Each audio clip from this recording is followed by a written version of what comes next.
Hi everyone, Quiveen here from the comfort of my kitchen. In today's video, we are going to be looking at the full moon and yet another supermoon. I have mentioned in previous videos that for a couple of months now, at least since August, it's felt like every full moon has been a supermoon. And technically, if you are being generous with the range of distances that a supermoon can be, they have all been supermoons. Of course, when so many things happen in a row, supermoons can seem less exciting if you see them every single month. Well, it looks like October is going to be yet another supermoon. There is the comet A3 2023 A3 just above the sunset here for the weekend. So if you'd like to learn more about that comet, you can take a look at one of my previous videos, which was all about that comet and the other comets we're seeing at the moment.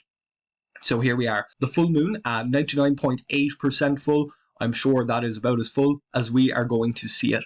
We'll see as the night progresses if that climbs up to 99.9. No, it goes down to 99.7. So it looks like this is as full as we're going to see the moon. A few months ago, we took a look at a full moon that was 100% full, but Ireland doesn't always get to see the 100% full moon. We're seeing it here at a distance of 354,664 kilometers. The hundreds won't matter too much. Most of the changes that we're going to notice, the significant ones, are going to be up in the tens and hundreds of thousands. As you can see, the distance varies by a kilometer pretty quickly. It only takes a minute or two for the distance to the moon to change by a kilometer, and it's coming down here, which does mean that slightly past full, the moon is continuing through here.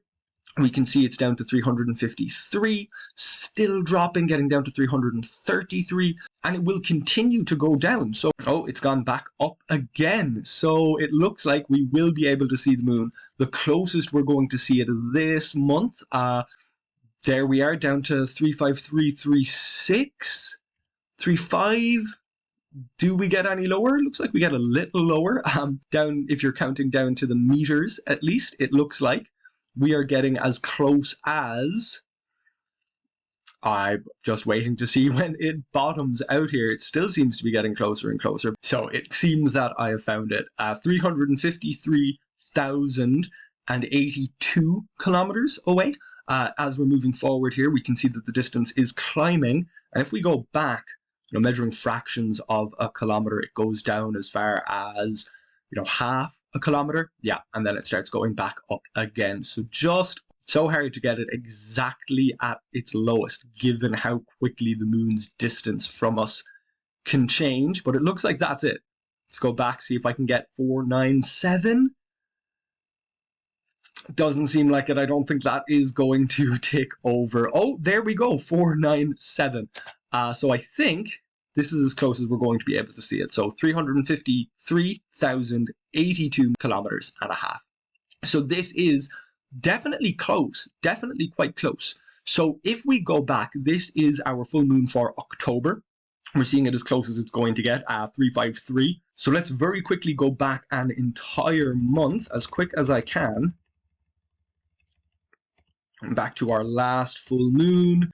Here we go, 100% full, of course it was. And we can see there, 353.9. So it's almost 1,000 kilometers further from us, almost 1,000 kilometers further from us. The last supermoon in September, of course, it was 100% full. We had the occultation of Saturn. We had the partial lunar eclipse, and it was called a supermoon. Of course, it's only about 1,000 kilometers of a difference, which isn't a lot when it comes to space. Coming back to the last full moon before that, there we go, 99.8, and we can see there, 358,000, still being classified as a supermoon, even though it is thousands of kilometers further away.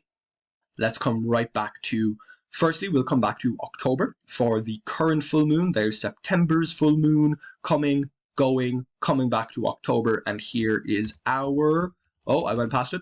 There we go on the 17th. There's our full moon. Now I'm seeing it even closer at 352,000 kilometers. So it seems like I'm not being as accurate as I possibly could be. Of course, this is the morning. So it was a little bit closer to us when we first saw it early in the morning there, under 353,000 kilometers. So we're seeing it there getting as low as about 352.6. That's around as close as it's going to get there. So definitely closer to us. The moon will then, should at least, start getting further away. About 350,000 is the closest the moon can get to us. So here we are. Are we there? We are 99.9% full for the full moon. And we can see there 356,000 kilometers away. So it is closer to us again. Closer to us than the full moon in August, which was considered a supermoon at least. So we can see there the moon is still staying pretty close to us for another month. We have our supermoon coming up this weekend, which will be the most super of the supermoons as far as I can tell. It looks like the supermoons on either side were further away.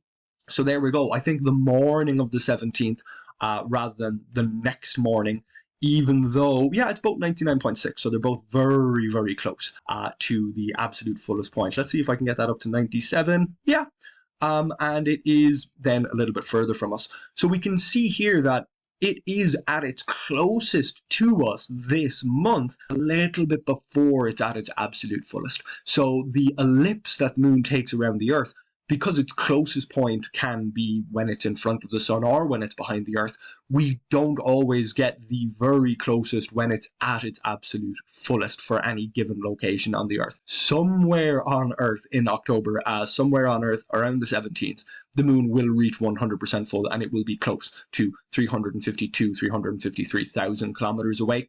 But whatever part of the Earth sees this full moon at 100% full, there's no guarantee that it will also be at its closest at that moment. So we will take a quick closer look at the moon to finish up. Supermoons are a fantastic target for observation.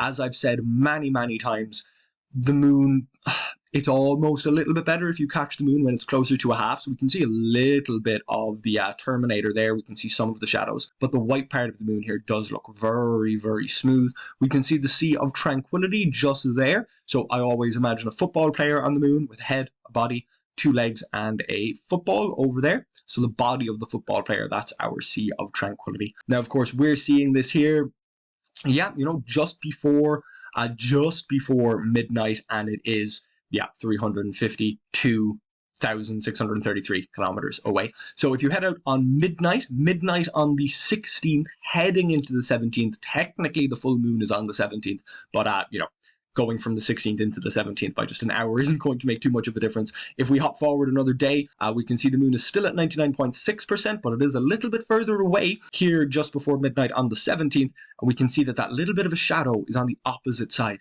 So we can tell that we're seeing it just either side of full, because one night we'll get a shadow on one side, it will reach full for some other part of the Earth, and then we'll get that shadow back on the other side over there. So the full moon for October, the closest full moon to Halloween, the Hunter's Moon, we are going to see that, you know, here just before midnight. We'll go back to the 16th just to make it right, and we'll come a little, tilted around a little bit. So here we are, just before midnight on the 16th. The moon is almost at its fullest. It is at the closest we're going to see it this year. By the looks of it, it's not going to get any closer for the next few months. And we've got Jupiter, Mars, Saturn, Neptune's over there, Uranus is over there, all visible in the sky at the same time. And if you're just a little bit earlier, I don't know if Comet A3 is going to be visible at the same time as Mars. It will definitely be visible at the same time as the moon and Saturn, but it looks like it won't be visible at the same time as Jupiter. So that's a pity, but here we are, nice and early. It's only 6 o'clock, well, 6:45, and we have a comet, Saturn, and the moon all visible in the sky together. Of course, the light of the full moon is going to make that comet a little bit harder to see, but it is still there to be observed, and you'll only have to wait a couple of nights for the moon to be out of the sky, and that comet will still be there, although it will be just a little bit fainter. There it is. So I hope that you enjoyed this video. I hope that you get to see the supermoon in October. It is the superest. So if you've been seeing all of the supermoons over the past couple of months, this is the one that's closest to us. Of course, it won't have a partial eclipse or an occultation associated with it. So still interesting as far as the supermoon goes. I do hope you get to see it. I hope you enjoyed this video. If you did, make sure to like it. Make sure to subscribe to this YouTube channel if you'd like to see more. And you can also head to my website to read some of this information, queeveenscontent.ie. Hopefully, I'll see you back here next time.